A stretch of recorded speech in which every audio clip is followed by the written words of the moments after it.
Bu yerda Zokir akam ishlaydi. 3-tak safari qo'yiluvdagi. Ichkarida Zokir akamlar aslida oporniylar chaqlab beradilar. Bizning stanoklarimiz bor. Zokir akam o'zlari.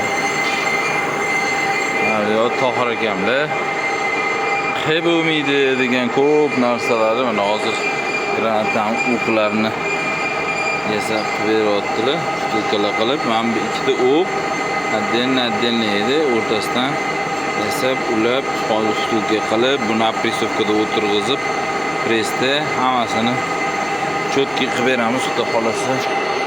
Shu qilib beramiz deyishyapti. Haqiqatan bular ishlarni ko'rganmiz, qilganmiz. O'sha mashinalar hali ham yuribdi. Mana kimga kerak esa bo'lmaydi degan любой takroriy ishlari shu yerda qilib berishadi. Keyin